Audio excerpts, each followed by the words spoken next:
Column کا نام ہے ناپاک جسارتوں پر مجرمانہ خاموشی۔ لکھنے والے ہیں اشفاق اللہ جان ڈاگیوال۔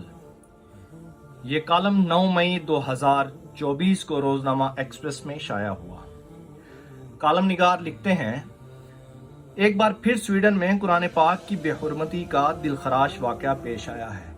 27 اپریل 2024 کو اظہار رائے کی آزادی کی آڑ میں سویڈن کے دارالحکومت اسٹاک ہوم کے علاقے اسکار ہول مین میں ایک بدبخت اور ملعون خاتون نے 50 سے زائد پولیس اہلکاروں کی موجودگی میں سرعام قرآن پاک کو جلایا اور اسلام کے خلاف نفرت و اشتعال انگیز جملے بولتی رہی۔ اس ملعونہ کے ہاتھ میں صلیب تھی، جس سے اس بات کا اظہار ہوتا ہے کہ یہ ملعونہ مسیحی ہے۔ 50 سے زائد پولیس اہلکاروں کی موجودگی اس ملعونہ کو ناپاک جسارت کے ارتکاب سے روکنے کے لیے نہیں، بلکہ اسے مکمل تحفظ دینے کے لیے تھی کہ کہیں کوئی قرآن کا شیدائی موقع پر ہی اس ملعونہ کا کام تمام نہ کر دے۔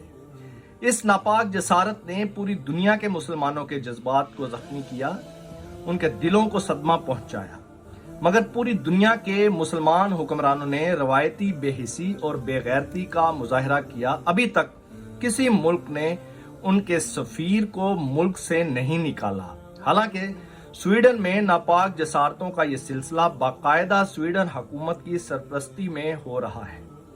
پھر تو تمام اسلامی ممالک کو سویڈن کے ساتھ قطع تعلق کرنا چاہیے، صرف سفیر نکالنے سے حق ادا نہیں ہوگا۔ یہ حقیقت ہے کہ اس وقت مغرب اسلام دشمنی کی آگ میں بری طرح جل رہا ہے۔ یہ 2-4 برس کا قصہ نہیں، صدیوں کی تاریخ پر مشتمل کھلی داستان ہے۔ تاہم اس داستان کا لمحہ موجود میں جاری باب کا آغاز سوویت یونین کے حصے بکھرے ہونے کے بعد ہوا۔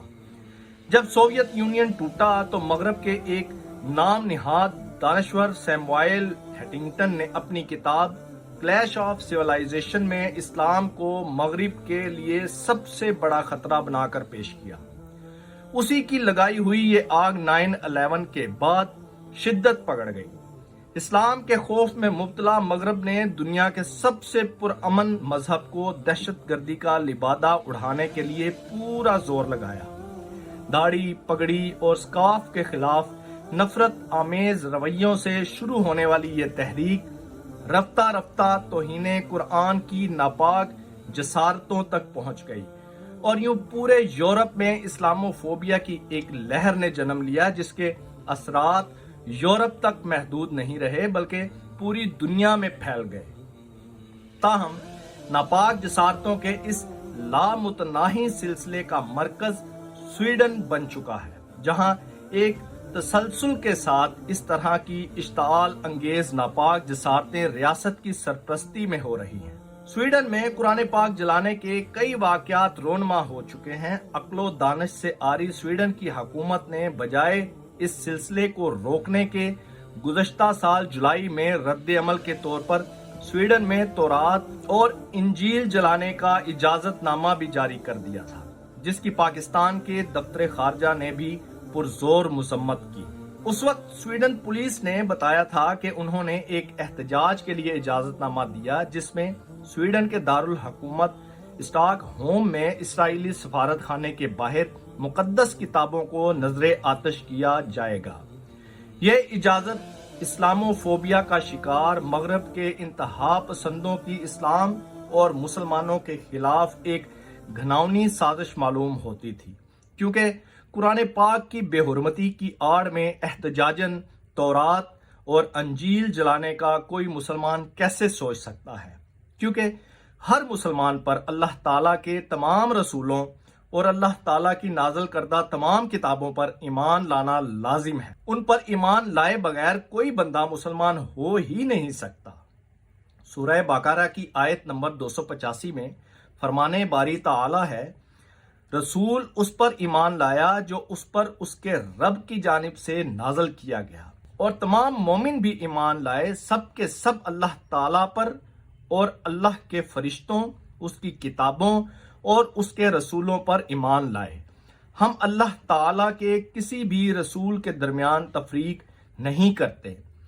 ہمیں اللہ تعالیٰ نے یہ بھی بتا دیا ہے کہ اہل کتاب نے تورات اور انجیل میں تحریفات کی ہیں، انہوں نے کلام الہی بدل کر رکھ دیا، تاہم ان کی یہ تحریفیں مکمل کتاب میں نہیں تھیں، چنانچہ ان کی انہی تحریف شدہ کتابوں میں سچی باتیں بھی شامل ہیں۔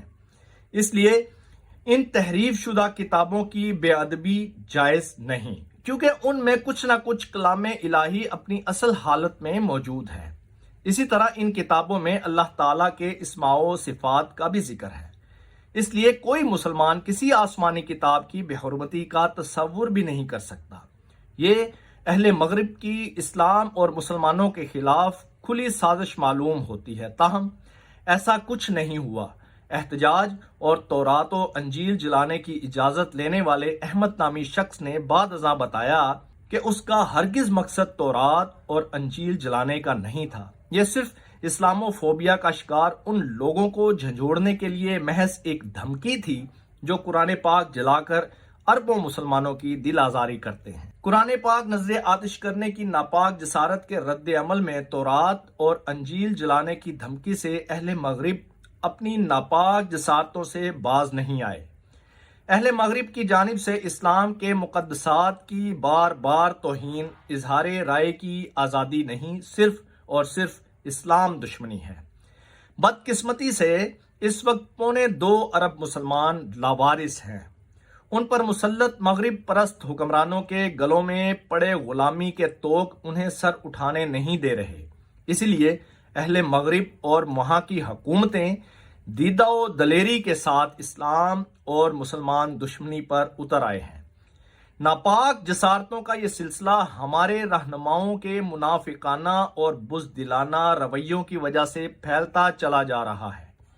اسی لیے یورپ اور امریکہ جو اظہار رائے کی آزادی کی آڑ میں کھلی اسلام دشمنی پر اترے ہوئے ہیں، الٹا پاکستان پر الزام لگاتے ہیں کہ یہاں مذہبی عدم برداشت، تشدد اور امتیازی سلوک کا ماحول تیزی سے پھیل رہا ہے۔ ان الزام تراشیوں کا واحد مقصد پاکستان کو دباؤ میں لا کر توہین رسالت اور ختم نبوت کے قوانین کو ختم کرنا ہے، مگر امریکہ اور یورپ جو خواب دیکھ رہے ہیں وہ کبھی پورا نہیں ہوگا انشاءاللہ۔ اہل مغرب گزشتہ کئی دہائیوں سے مغرب میں تیزی سے پھیلنے والے اللہ رب العزت کے دین مبین اسلام اور امت مسلمہ سے خوف زدہ ہیں، مگر سیموائل ہیٹنگٹن نے نفرت کا جو بیج بویا، اب اس کی فصل پک کر تیار ہو چکی ہے، جو تہذیبوں کے درمیان ٹکراؤ کا سبب بن رہی ہے۔ توہین آمیز خاکوں کی اشاعت اور قرآن پاک کی بے حرمتی کے واقعات کی ایک بڑی وجہ وہاں کے لوگوں کا اظہار رائے کی آزادی بھی قرار دیا جاتا ہے۔ ان کے ہاں اظہار رائے کی آزادی کا تصور غیر محدود ہے۔ یہ مغرب کا دوہرا معیار ہے، جس کی انتہا دیکھیے کہ ایک طرف اظہار رائے کی آزادی کی آڑ میں امت مسلمہ کے محبوب پیغمبر خاتم النبیین حضرت محمد مجتبی صلی اللہ علیہ وسلم اور قرآن پاک کی توہین کی جاتی ہے، اور دوسری طرف ہولوکاسٹ پر لب کشائی کی اجازت نہیں ہے۔ اگر ہولوکاسٹ پر لب کشائی کی اجازت نہیں ہے تو دوسرے مذاہب کے مقدسات کی توہین کی کیوں اجازت ہے؟ ہولوکاسٹ پر بات کرنے والے کو سزا ہو سکتی ہے تو پھر قرآن پاک کی بے حرمتی کرنے والوں کو سزائیں کیوں نہیں مل سکتی؟ اظہار رائے کی آزادی کی کوئی حدود و قیود بھی ہیں۔ انسان کی اظہار رائے کی آزادی وہاں تک ہے جہاں کسی دوسرے کی دل آزاری نہ ہو۔ ایک طرف دنیا میں قیام امن کے لیے کوششیں کی جا رہی ہیں اور دوسری طرف ایسی ناپاک جسارتیں کی جا رہی ہیں جن کے باعث دنیا بھر میں بسنے والے اربوں انسانوں کے جذبات کو بھڑکایا جا رہا ہے۔ مغرب کے اس رویے سے دنیا آگ کا سمندر تو بن سکتی ہے، امن کا گہوارہ نہیں۔ ایسی گھناؤنی حرکتوں سے بین المذاہب مکالمے کے لیے کی جانے والی کوششوں کو نقصان پہنچ رہا ہے۔ اگر اہل مغرب کی جانب سے یہ سلسلہ نہ رکا تو اس بات کا خدشہ ہے کہ دنیا سے امن اٹھ جائے گا، اور تیسری عالمی جنگ کی بنیادی وجہ یہی ناپاک جسارتیں بنیں گی۔